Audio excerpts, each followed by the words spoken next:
week in racing. It's time to recap it.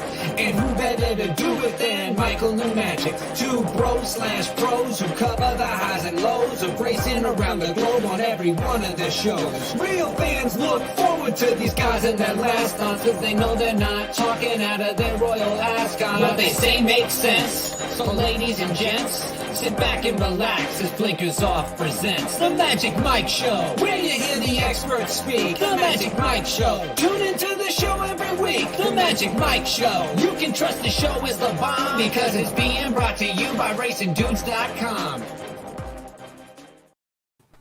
What's up, everybody? I'm Magic. And I'm Mike. And this is The Magic Mike Show, episode 282. Mr. Summit. How you doing today, buddy? We got a special guest on the show. I'm excited. Yeah, I'm pumped, man. I'm excited to have our guest on here. It's a great day, man. We got the U.S. Open going. I've gotten way too into this Euro 2020 thing. I'm betting soccer, which is probably a problem. NBA playoffs has gotten absolutely crazy. The Mavericks news is nuts. I mean, it's been a crazy week for sports. So I'm excited to be here and get this thing going.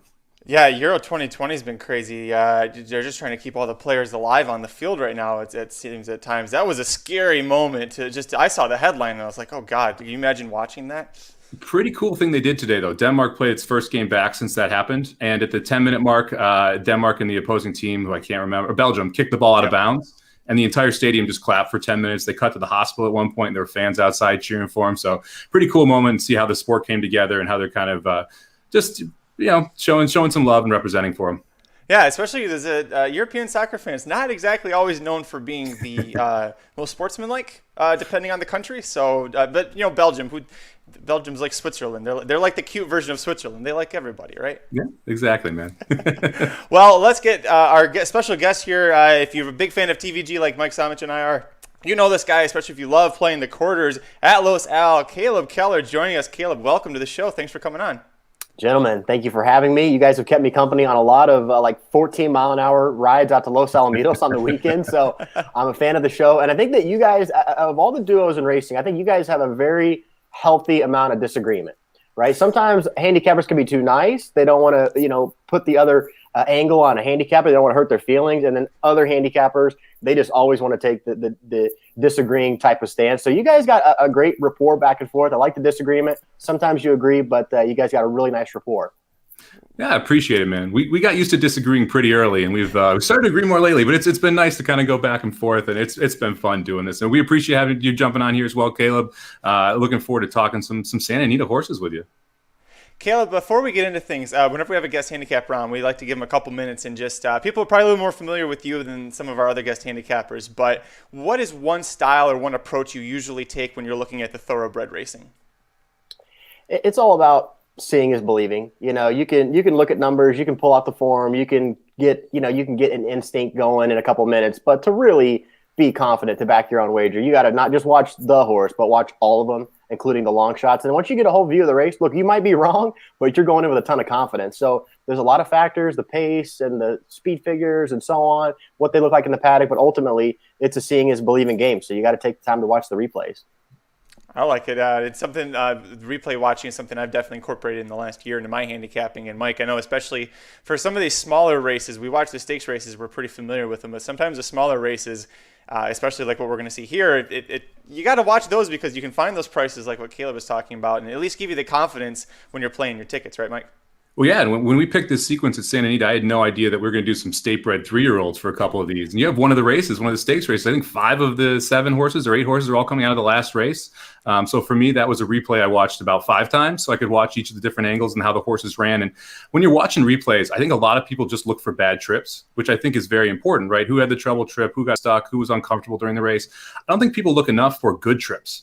Sometimes a horse can absolutely trip out and win, and they look great on paper and great in the race, but they got the perfect trip to be able to do that. Sometimes it's good to fade favorites who are coming off perfect trips, as opposed to just looking for horses who had bad trips that you're looking for a bigger price on. Boy, speaking of bad trips, I wanted to come on and say today that the best thing that I saw was Stradivarius winning the Gold Cup for the 4th straight year. Oof, my God, that was the bad trip of all bad trips in that one. So I can't quite say that. But Mike, show Caleb how it's done. What's the best thing you saw this week? I thought you were going to go with the Magic had a root canal this morning. I did. Caleb, it was originally just going to be Caleb and I, and he came through for this. So I thought we were going to get a medicine joke there for the bad trip side. I was kind of bummed you ended up with Stradivarius. I'm still heartbroken. That's why it hurts that much here that I forgot about the hurt here. Best thing I saw this weekend. I recently started listening to a podcast called Flying Coach. It's in its second season. It's on the Ringer Network. Peter Schrager is hosting it, and you'll appreciate this, Magic. McVay is the other host. So Sean McVay and Schrager are talking to different young NFL coaches.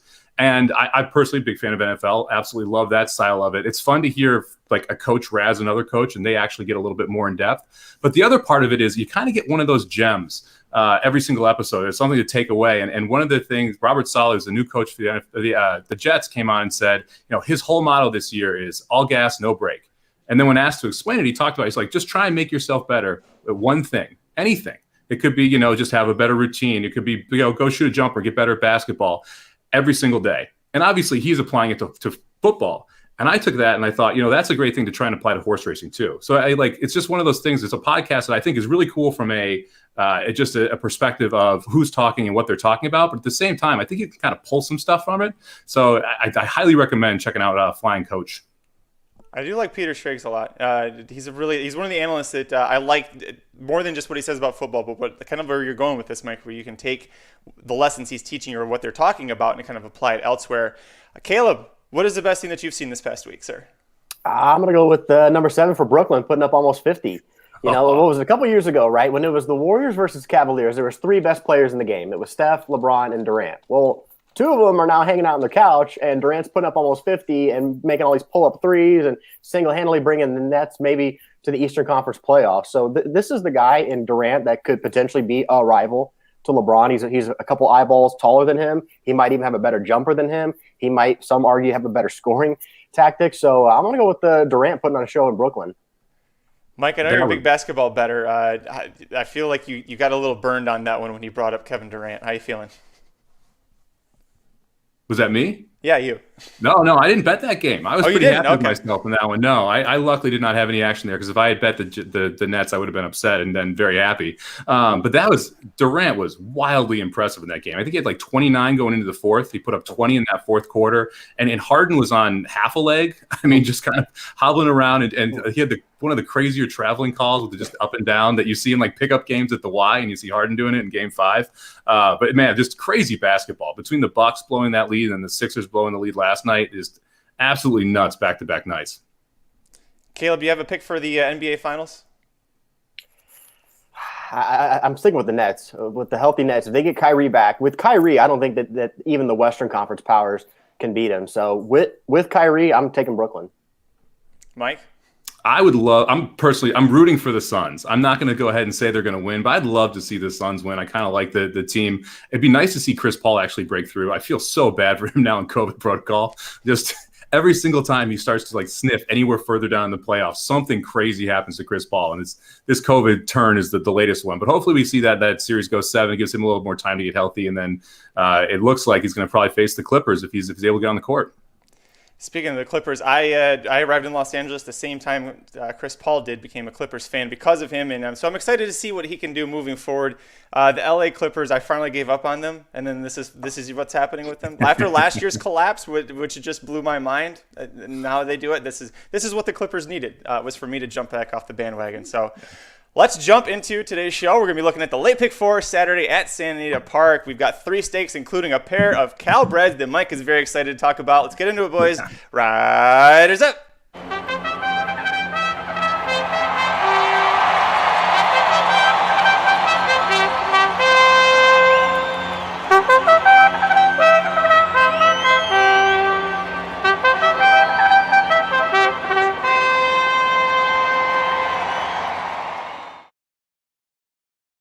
All right, gentlemen, kicking things off for the late pick 4 at Santa Anita Park on Saturday, June 19th. Race 8 on the card, the only one that's not a stakes. We've got a field of 9 males, optional claimers going 6.5 furlongs on the main track.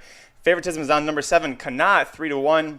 Mike Smith hopping aboard for Ryan Hansen, but there's a new shooter debuting in California. Number 2 established, Flavian Pratt riding for Richard Baltus, and if that doesn't catch your attention, I don't know what will. Caleb, you're our special guest. Please go first. Who's your top play in this race? My top play in this race is going to be the one, Howbeit. I feel like this horse is getting better, can sit close, gets the rail, gets able Cedillo. And I was a little bit against the Pratt Baltus charge. You know, I was a gelding that got a pretty easy lead at Indiana Grand, muddy track. Still, I feel like kind of learning how to run a little bit. I know that the two guys was second to per capita with that big 90 buyer early in his career, but that looks like an outlier to me. So, you know, 1 and 3 are coming out of the same race. I'll give the credence to the 1, Kana, the 7. You can't forget that this horse, you know, beat a Queen's Plate winner and won Bad Boy on opening day a couple seasons ago. And then Palace Coupe. You know, Palace Coupe, guys, I think is going to change the running style. Kind of a need-the-lead type, but Palace Coupe blitzed through a 45 flat, half mile going 2 turns. So I was really going to key off of the May 15th race. I was going to play against the Flavian Pratt charge for Baltus. 1, 3, 4, and 7 for me to start. Yeah, I chickened out here. I just went ahead and slammed the all button because I agree with you. I think that the 2-horse established is kind of a weak favorite here. I agree that Kanash is not the best horse here at 3-1 either. And when I look through the rest of the field, I started to be able to make arguments for almost anyone here. And when I do that, especially when I look at like even the 5 Whiskey My God, who were going to get second off a layoff, showed speed and quit badly. I think you're going to see some speed there again. And I agree with you. I think Palace Coupe probably not going to go 45 again up front. So the pace may not be absolutely wild up front. And I feel like the new shooters here are kind of just not that interesting. So for me, I hit the all button here. I have a single later that I like quite a bit that I'm going to kind of lean on. But I found, and I'd love to get your take on this as well, Caleb, I found Ginobili really interesting in this spot too. Ginobili's got some past races that fit really nicely with this field. We're getting 12-1 on the morning line. Bravo's coming in to ride a horse later in the card, but picks up this mount for Slam Dunk Racing in Baltus. And this is second off a layoff. We've seen this horse run well before. We're getting back to dirt sprinting for the first time in a long time. I think this is kind of what this horse wants to do. So I think Ginobili at 12-1 could be a nice price here. Well, you know, Magic, I mean, you can see that second to Nadal. That really sticks off the page. But I do have concerns about Ginobili because, number one, they've been hiding from the dirt, which is weird because this is a dirt horse in my mind.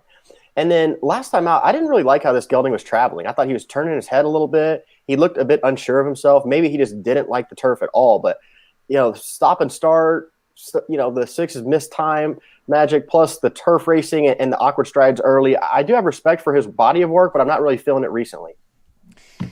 I agree with you. I'm not a big fan of Ginobili, although this horse did beat Tiz the Magician earlier in his career. So if you beat Tiz the Magician, at some point you've got to have some class to be able to go out there and race. A horse that I like too, and I didn't do a ticket, but the 4 Palace Coupe, I'm with you. This is a horse that I'm really curious about.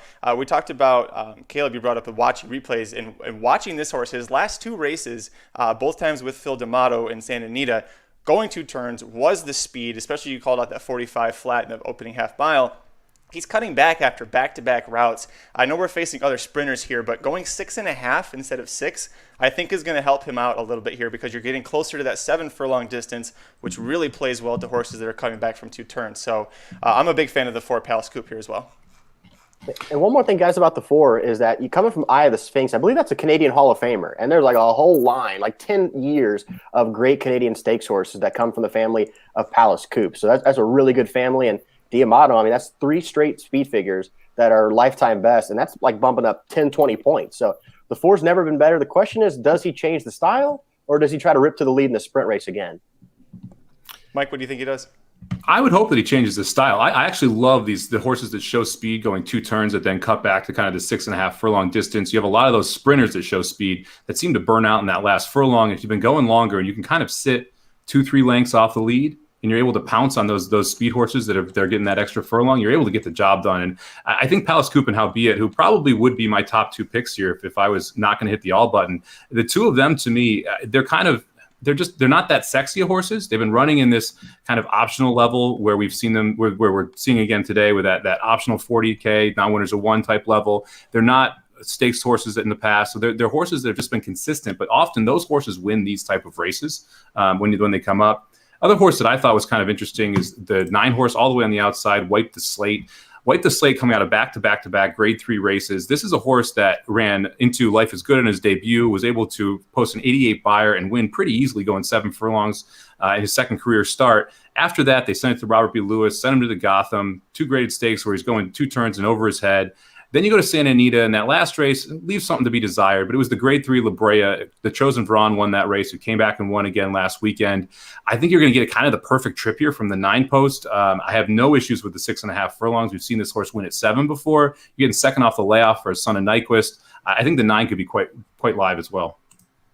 Caleb, question for you before we move on. This is the lone 3-year-old facing older horses here. This is his first time facing older horses. And last week we had on a guest handicapper who specifically played against every 3-year-old in a race because he liked the older horses and a little bit of experience and growth that they might have. What do you think about when you see a 3-year-old taking on older horses here for the first time? I would agree with the handicapper from last week at the allowance level. Right. But once you get into stakes level, like we see, Authentic winning the Classic as a 3-year-old, Curlin and so on. I think this summer we're going to see Hot Rod Charlie as a main player in the TVG Pacific Classic. There's not many dynamos out there in the Classic division. So I think at the upper level, when a 3-year-old deserves the chance, I think they're worthy. But at the mid level, I would side more with the older horses. One last mention here, guys. I was switching on TVG today. I was talking with the Sarge Nick Hines, and he has the book for Jose Valdivia.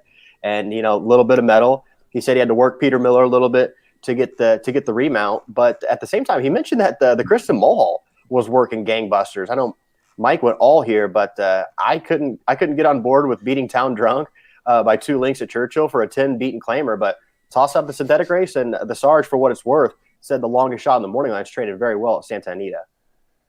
Well, Kristen Mulhall, the trainer's picking up Juan Hernandez with they hit at 35% together overall. So Juan Hernandez, if it wasn't for Flavian Pratt dominating the jockey standings of Santa Anita, Juan Hernandez is your leader. So that's good information there from the Sarge as well. I'm a big fan of his. Guys, let's move on to the second leg of the late pick 4 sequence here at Santa Anita Park.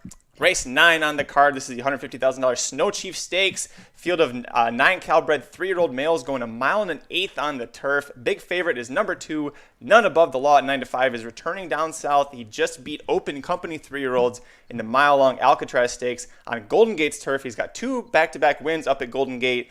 I'm not sure that Mike is feeling this one, though. Mike, who's your must-use here? I almost singled the 4-horse, Big Talker here. And I talked about watching the replays and watching those horses come out of that last $50,000 allowance. We had 5 of them coming from that race. It was won by the 3-horse Farino, who was 25-1 in that spot.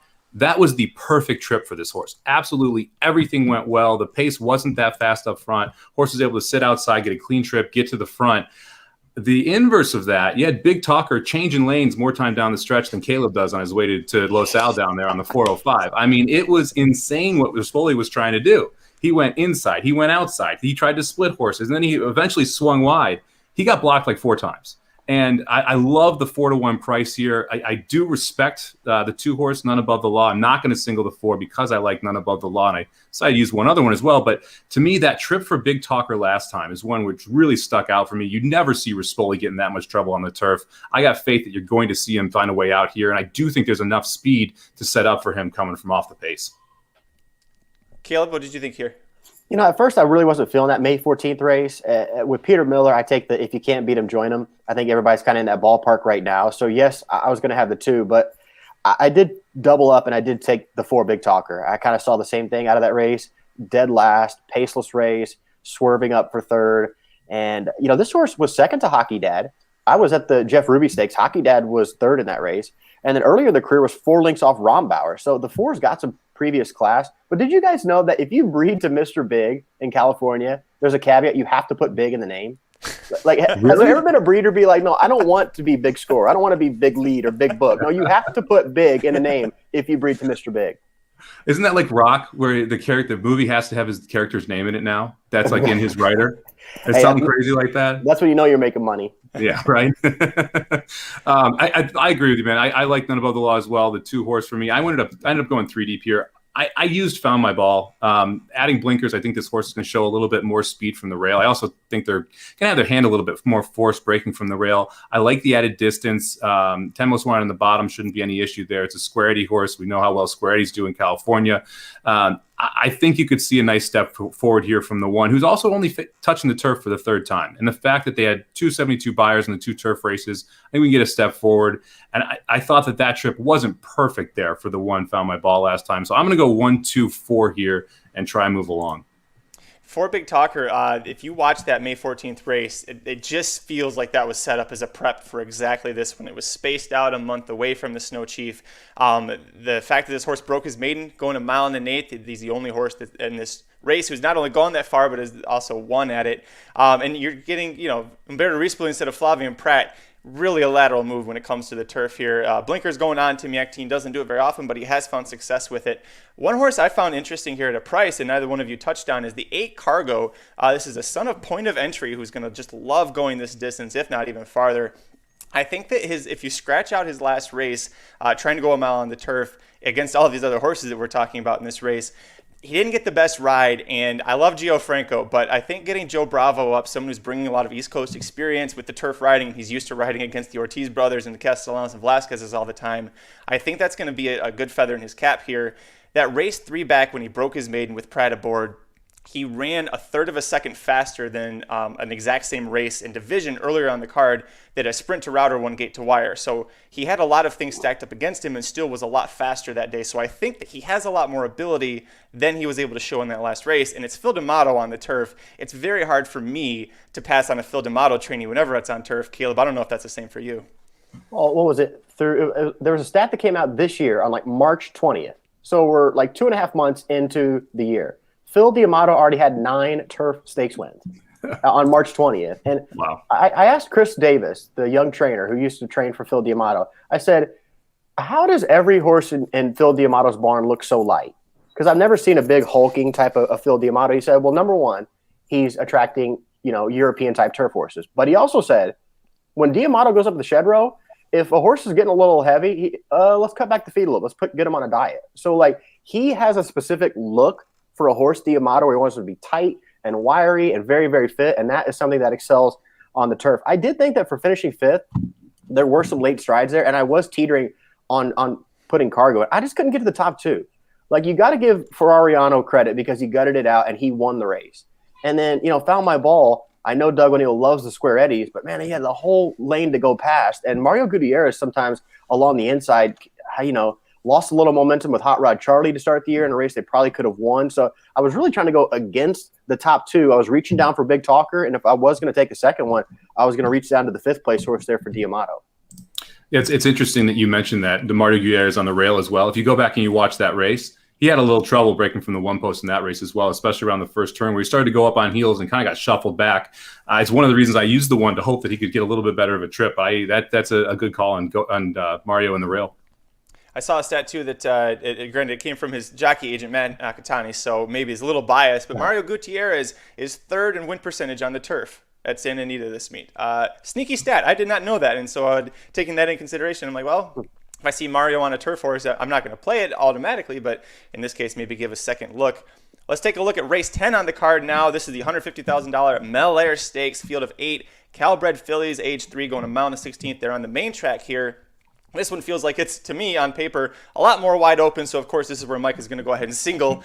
Favoritism is on the number 3, Fee 5 Pharaoh at 5-2. But then you've got the number 6, Eddie's New Dream, 3-1. Number 5, I'm So Anna, is 4-1. She's a 2-time stakes winner. Caleb, not a single horse in this field has won going this far. There's only one horse has even tried going this far before. Who'd you put on top?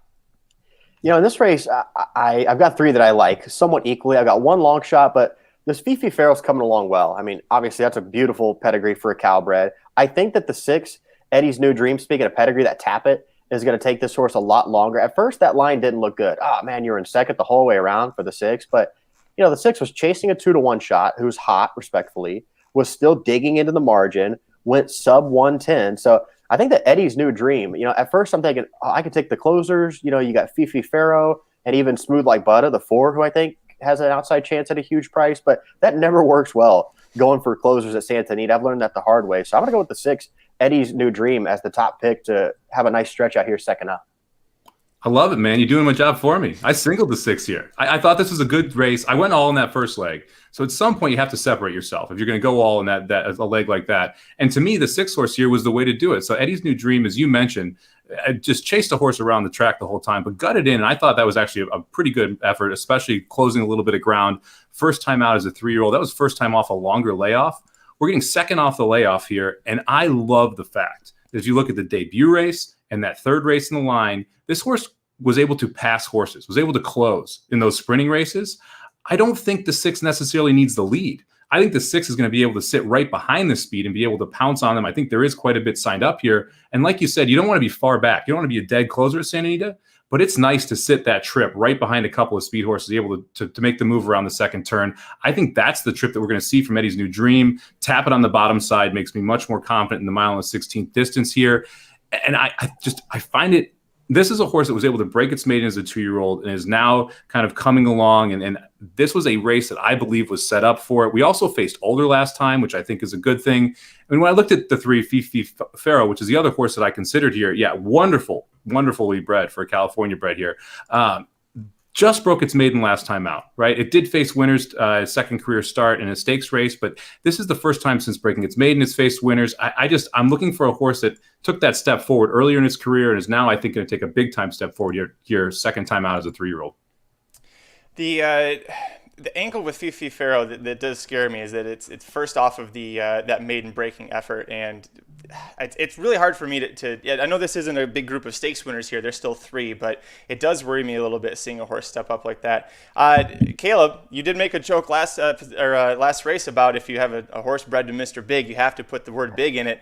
Your horse, the 4 by Mr. Big, doesn't have Smooth Like Butter. Maybe she's too big for that kind of a name, but wow. This is a horse who, when she broke her maiden, it was for a $50,000 tag against state breds, but that race I really thought was impressive. If you go back and watch the replay, Caleb, you brought up that on the dirt, you don't play closer at Santa Anita. This horse had to go 4 wide off the turn and kind of get that closer running style from the top of the stretch home, but really powered away, able to deal back aboard here. So I think this is a pretty good pick for you with 4 Smooth Like Butter.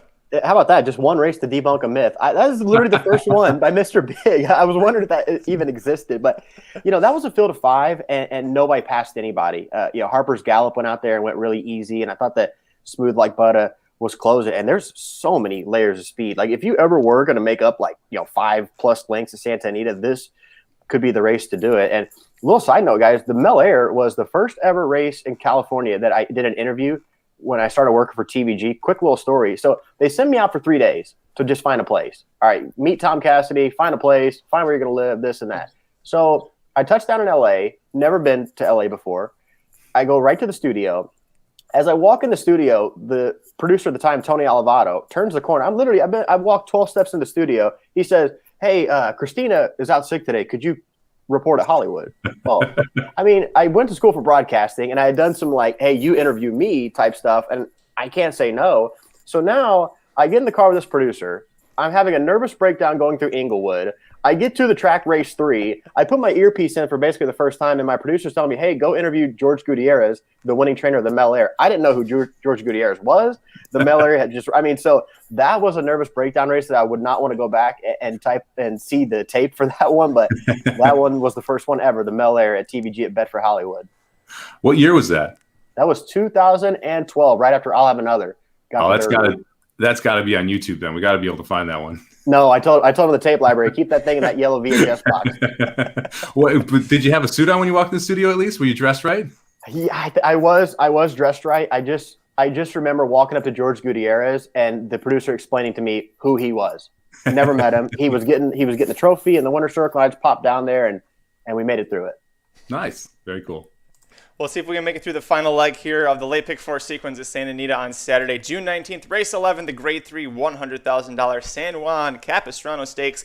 If you've enjoyed Royal Ascot's racing this week, you're probably going to like this race because they're going a 1 3/4 on the turf. Just a field of 6 older males trying to tackle that marathon distance. What's great about this, guys, they're starting, it looks like, at the top of the downhill turf course, so we get to see it return for at least one more race. Favoritism's on the 2019 winner, Acclimate, number 4 horse at 9-5. Red King, the defending champion, 5-2. Breaking from post 2. Warden Jerry, the 3 horse, is also 5-2. This is the hot one, riding a 2-race win streak for Mike Pipey, granted against Starter Allowance Company. Mike, I got to know, did you just chalk out, go 2, 3, 4, and get home with this one? I didn't, and I left one of them off, and I'm not going to lie, Caleb's got me scared with his little D'Amato stat because it's the 2 that I left off, and now I'm not so sure I should have done that. But I did use the 3 and the 4. Acclimate, I think, is really dangerous here. You could end up having a lone speed horse that just kind of gallops away from him, and it could be tough to catch down the stretch. So I felt you had to use Acclimate. And to me, Warden Jerry was the horse I went with over Red King, partially because of that last race, partially because I'm getting Flavian Pratt up, partially because he's 6 for 16 over the Santa Anita turf course. So I kind of decided to figure out which one of those, the 2 and the 3, I wanted to use and which one I wanted to leave off. My ticket's $40.50. If you want to spend a couple extra bucks, I think it pushes it to like $54. If you want to add the 2 here and go 2, 3, 4, 5, which I'm going to go 3, 4, 5 personally. But I decided to go for a price in the 5 over the Red King, who I'm now really concerned about beating me here out of the Diamato barn. Caleb, I'm a big fan of Red King here. I loved him in the Del Mar Handicap last year. Strike some fear into Mike Stomach here. Why do you love Red King? Look, I only defensively used Red King. I do have a horse that I love in this race. Let me get to Warden Jerry real quick. I'll give you another little TVG story. You know, Kurt Hoover is always talking about, the jackpot pick 6. We hate that. I'm a $2 player. Well, what was it? It's not on the form anymore. I think it was 2016. Bob Ike and Kurt Hoover got a pick 6 that went to the last leg at Santa Anita. They were singled to Warden Jerry, who was 12-1 off a 2-race win streak, and he won the sucker. I looked it up the other night. Was it 135,000? They swooped the pool. Wow. Won Kurt Hoover and Bob Ike 4 years ago with Warden Jerry. So I know they love that horse. I still can't believe he's hitting at this clip. But I know that Acclimate has not won in forever. By the way, Red King and Acclimate are twins. They've both won the last 2 San Juan Capistranos, and their last wins, respectively, were both the Del Mar Handicap. But the key for Acclimate today is let's compare the one, Lure Him In, to the horse that beat Acclimate last time, Award Winner. And why I want to do that is Award Winner sat second behind Acclimate. And on Saturday, Lure Him In, the one's going to sit second behind Acclimate. The difference is Award Winner is way better bred than the one. Award Winner has way more early speed, and Award Winner has way more overall, pace figures. So I just feel like the one is going to space out this field. It's going to be 4, and then a gap back to 1, and then a gap back to whoever's 3rd and 4th. And I just feel like Acclimate has 46 type mile speed, but when he goes 47, 48, dare I say 49, he's really tough. So I totally understand that he hasn't won in forever. I just feel like the 4, Acclimate's going to be on the big sale here. Yeah, he is dangerous up front. I don't see anyone that can really force his hand. And like you said, if he can go 48, you see some 114s that he was able to do. There is no horse in here that can catch him if he gets to go anywhere near 114. And I have a feeling we might see some type of number for the first 6 furlongs in that 114 range. And if so, Acclimate is wildly dangerous up front. I got the date here for you, Caleb. November 6, 2016, Stuart Elliott, mile and a quarter race. Warden Jerry won by 2 1/4 lengths. So it's not only did they cash and scoop it themselves, they knew by the top of the stretch that they had that thing scooped. That's got to be a pretty fun feeling. Oh, my God. And you know what? I've gone in on plenty of tickets with them, taking 5%, 10%. But those guys, they want to play giant tickets, but they want to get everybody involved. Like, they're the type of players that – like Bob Ike did a national handicapping at the NHC that you guys were at. I know that Somo Bombs had a great showing, but he wanted me to get in on it. When Bill Downs was in on it, he kind of like delegated it out. I wish I could have done better for him. I almost felt bad that my picks didn't really help him enough. But those guys love getting others involved. And I think that might have been a 2-man gig, though, that pick 6 they hit that day. I can't imagine 100,000+ and you're up 2.5 down the lane. Like you're just celebrating the whole way home. You're already ripping the shot before they cross the finish line. I'm already calling the wife saying, you can put in the pool. We're going to hit this thing. Just go ahead, pick out what you want. We got it coming in. Yeah. I put in whatever you want. I just hit the pick 6 for $50K. Yes, there you go. That's a smart one. Mike, you did go a little bit off kilter here. Instead of using Red King, you used the 5-Pillar Mountain. Interesting horse here because it's going to be first time in California. Bob Hess claims him from Todd Pletcher for $35,000 last out. Joe Bravo aboard the last 2 races, both wins. Joe Bravo's now moved to California for the summer. Joe Bravo's staying aboard. That's an angle that I love. It usually is a jockey riding through the claim here. Is that kind of where you went with the 5? Yeah, the 5 also has back races that you can point to here. So I'm a sucker for Pillar Mountain. I'm a sucker for East Coast turf horses going west. We've talked about that for a while. I played this horse quite a few times in my life. I probably lost some money on this horse, but I love some of the efforts he's had at Saratoga. You see a $62,000 non-winners, a 2 allowance, gets a 94, beats Lemonis there. You see He's No Lemon in the back. You see Voting Control. You see Zulu Alpha, Angels of Time, Sadler's Joy, a bunch of the East Coast horses that have done very well. This horse was in the Sword Dancer in 2019, so has the back class to compete with these horses. And the fact that you see Acclaim and then coming all the way out here and putting him right into this level, it shows a ton of faith from Hess in this horse. He thinks he found a gem. And so he's going to try and bring that horse out here and see what we can do. I also like the fact that I think that you can see a little bit of tactical speed from Pillar Mountain. I don't think that you're going to see this horse a mile back, but if we're running that 49.50 half mile, we can be within a couple of lengths of the lead, and we can try and chase down Acclimate there.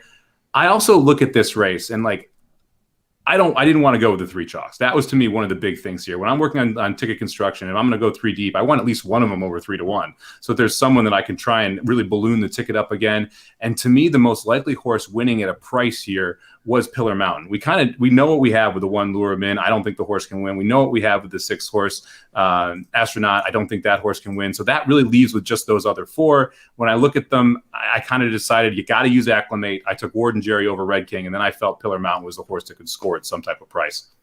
Caleb, you didn't make your ticket, but do you at least see where Mike's going here with the 5? Do you think it's an okay play?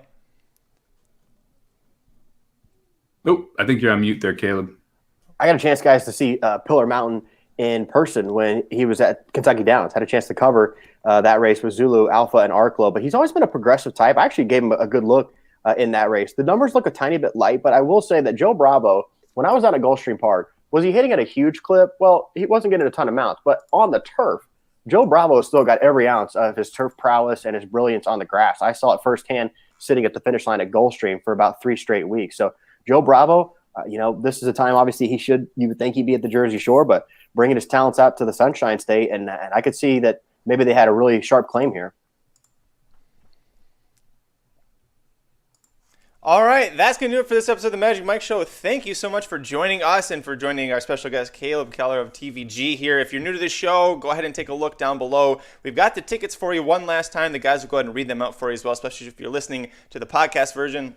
Mr. Salmich, please start things off with your 50-cent ticket here. Yeah, so I'm going to play a 50-cent ticket. I am banging the all button in the first leg with 1, 2, 4, with 6, with 3, 4, 5 for 50 cents. That'll cost you $40.50. Caleb, your ticket, please. All right, I'm going to start out 1, 3, 4, 7 to begin. I'm going to go 2, 4 in the Snow Chief, 3, 4, 6 in the Melair, and we'll end it 2, 3, and 4. I like Acclimate, but I'll have Red King and Warden Jerry there as backups for 36. Well, there's not any big racing happening from the thoroughbred standpoint this weekend, but I know Sunday at Los Al, there's the Ed Burke $1 Million Futurity, and Caleb, when I think quarter horses, I think TVG, Los Al, and I think you on the desk talking about it with Jose Contreras. Talk to us about what's going on with the Ed Burke Futurity and what you're looking forward to, and if our listeners might not play quarter horses, maybe an angle or two you can give them to help with handicapping. Okay, so this is the first of $3 million futurities throughout the year. We've had the kindergarten, which doesn't go for $1 million. It's a big one, but this is the first $1 million. And you got to wait because the first one's in June, then the next one's in November, and the last one's in December. So there's a big gap. The great Dr. Les Onaka told me that 14 hundredths of a second, that is one length in quarter horse racing. Now, in Sunday's finale, there's only 18 hundredths of a second separating the first and the 10th qualifiers. Sometimes that spread can be more like 45, 60, it could be a half second. When you get into 18 hundredths of a second, that is literally about one length and change for the whole field. And the last time that we saw a qualifying group that was this bunched up was in the kindergarten. There was 14 hundredths of a second separating the whole field, and you had a $30 winner. So the moral of the story is the more compressed that the times are, the better chance you have for a price. And then the tip that I tell everybody when you're going to quarter horse handicap, if you're looking at the 6 horse, yes, of course, it's important. How does the 6 break? But it's almost equally as important, how does the 5 and how does the 7 break? Sometimes the 7 goes out, the 5 goes in, you're going to get a garden trip. Sometimes the 7 comes in, the 5 goes out, and you're going to have a really bad trip. So yes, it matters how you break, but it's also equally important how the horses around you break. I got a quick question first. So spread in the $1 million race is what I'm hearing. Spread in the Ed Burke, I love that. So when you are handicapping these races, the inside and the outside get talked about a ton. I know last year, I think it was at Remington Park, there was like a 2-week stretch where the inside and the outside just dominated because those were the fastest lanes. Have we seen anything like that at Los Alamitos? And what is it like breaking from the 1 hole and the 10 hole here? I mean, is that an advantage or a disadvantage? Because the 10, you got no one outside of you. Isn't it more likely you're going to swerve out a little bit more there? Do you have a post that you prefer on that inside or outside? And do you ever hear about the golden rail or golden, the golden opening? I've seen more of a golden rail at, let's say, Remington. There was a pick 4 earlier this year that went 1-1-1-1. So, I think that at Los Al is an outside bias. Don't kid yourself. I know that there's the camera illusion where the 10 and 9 look like they're traveling faster, but the outside is a benefit. It's not at all tracks, though. like Los Ponies told me, look at Remington, the 10 and 9 could be a disadvantage, but people play it like it's Los Alamitos. And I think the reason is, you stay out of trouble, but horses rarely run straight. Like there's like 3 horses at Los Al that can run a dead straight line. So, but 80% of them, I'd say, lean inward. Okay. So the natural tendency is to come in, especially with the 2-year-old, that leaves you with an open outside position. And Los Al, the middle of the track's always been good. So at Los Al, I definitely think it's an outside bias. Not so much at all the other quarter horse tracks. Ruidoso, that's not the case. Remington, but it certainly is for the quarters. Very cool. I love it. And we're going to throw up, I will put up together a pick 4 ticket for that late pick 4 there on Sunday. I know, Caleb, you're going to have one up. You're covering it for TVG. So make sure to check out that as well. And anyone who wants to play the pick 6, I love Los Al's pick 6. It's a traditional $2 pick 6. And on Sunday, if there is no carryover, they juice the pot for with extra 10K. I think they've been getting 60,000 or so every Sunday in that pick 6 pool. And that's a $2 pick 6. Like I said, it is tough to hit, but if you can put a, $48 ticket together and get lucky, you can get some nice payouts there. And real quickly before you go, I got to give you all both some shout outs. Curtis, wanted to give you and your family congratulations on the newborn. And you did a nice job of unplugging. Like, you actually took your time as a parent, a new parent, to get rid of the races. You had to catch up on the podcast. So much respect for that. And then Somo Bomb, my man, the superfecta in the Derby was just brilliant. I mean, Medina, you're the only person that had Medina spirit. You tossed out Rock Your World. So that was absolute brilliant. So congrats to you on both of those. I appreciate it, man. Yeah, thank you. I don't think that my wife agrees the same sentiment about me unplugging so much. I think she would have preferred a lot more than that, but I appreciate that. We also, before you go, one thing that Mike has brought up a few times on the podcast in the past is something else that you're invested with or involved with Paul LaDuca, that people might know from horse racing, former baseball catcher. Talk to us about what Card Wars is. Well, it is a show with Cousin Sal, who you might know from Fox Sports. Cousin Sal is a big Mets fan, and he wanted Paul to do a baseball podcast, a baseball card podcast on his network. He said, look, I got one guy who has collected as long as I have that we could do it. And Cousin Sal gave us both 10,000 large. I've spent 7,600 and change, and we're taking all of the 10,000 to the national show in Chicago at the end of July to see who can sell it back to make the most profit. So going back to my first ever pack of Fleer Metal in 1995, that was gambling before gambling. So I've been literally spending all my money on cards and packs since the mid 90s. And then once the racetrack opened, then a lot of that money ended up going to the horses, but I never died down the passion for sports cards. I mean, it's one of the best ways to gamble too. Like late night now, you have a bunch of breakers online where you can jump on, you can buy your favorite team and get some cards, and hopefully you hit that ridiculous rookie card that pays out a couple $100,000. And it literally, you can get a couple $100,000 cards now. It's kind of crazy how like you said, I started collecting when I was 10 years old in the early 90s, and I was trying to get the Fleer Ultra Brett Hall cards that are now worth 50 cents each. But you have some cards now where it's a box costs $7,000, $6,000, and the only way you can afford it is to have everyone gets their favorite team, pays a couple $100, and you just hope to get lucky. And I mean, a LeBron logo man got pulled down the street from you in Los Angeles, and that thing sold for $150,000. So it's crazy how much money is in there. It's a lot of fun to be able to kind of gamble on and have fun with it. One last thing about the inflation while you're on the point. So I got a few Beckett's. I got a few Beckett card magazines, right? So when the LeBron rookie, just the basic tops, when it came out, the Beckett, $12. Okay. About 10 years later, I got another Beckett. It had raised to $20, right? I've got mine in transit right now to be graded. If that thing were to get a 10, there's been a couple going back to last year, the peak, that sold for 10,000. How many commodities can you have that go from $12 to 20, and with the perfect grade could be 10,000? The industry is crazy considering it's been around for decades and it's booming like this now. And you mentioned the National too, which is something that if you're a sports fan, don't even need to be a sports card fan, but if you're a sports fan, it is really cool to go to the National. It's a card show that happens once a year. Is it Chicago this year? Is that right? Or is it Dallas? Chicago.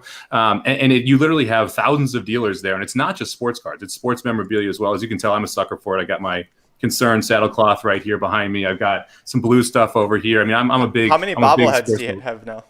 I think we're at 15 now. We haven't had too many drunk $5 buys in a while. Okay, they stopped rolling in occasionally. Okay, that's good. Well, I was traveling for a while. I'm not going to get hammered and go on eBay when I'm traveling. It's a lot of fun to go to the National and check it out. You got old jerseys, signed helmets. You've got newspapers that are there, some old sports stories. It's just really cool stuff. You walk around, you're gonna get bit by the nostalgia bug, and just a lot of cool stuff you can check out.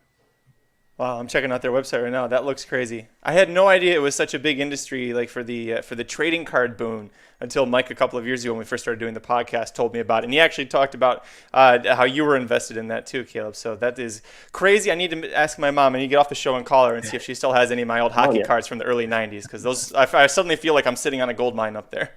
The early 90s hockey is not quite a gold mine, maybe like a copper mine or something, but it's, there's some gems in there still, just not that great. At some point, we talked about doing this show live, Caleb, I don't know, a couple years ago, a year and a half ago, right before the pandemic, down at Jaspers at some point. So at some time, we'll have to do that and make it happen. We can go down there and check out the card shop and then do the Magic Mike show live from down there. Yeah, count me in on that one. I've got a Steve Eisenman card sealed in a plaque. Is this worth anything? Number 19, very nice. Is it worth anything? I'll bust it out if it's worth money. I got a college fund to start saving for. It's probably worth more next to the puck. Well, aren't we all? That's going to do it for this episode of the Magic Mike Show. I want to thank our special guest, Caleb Keller, for joining us once more. Caleb, you can follow Caleb on Twitter at CalebTVG. He's a great resource of information. Caleb, I'll give you a quick shout out before we get out of here. I knew who you were when I first started going to the track as media. I was never brave enough to go up to people who I knew and respected and be like, hi, I'm Curtis, I'm with the Racing Dudes, because I didn't think anybody knew who the hell we were, especially me.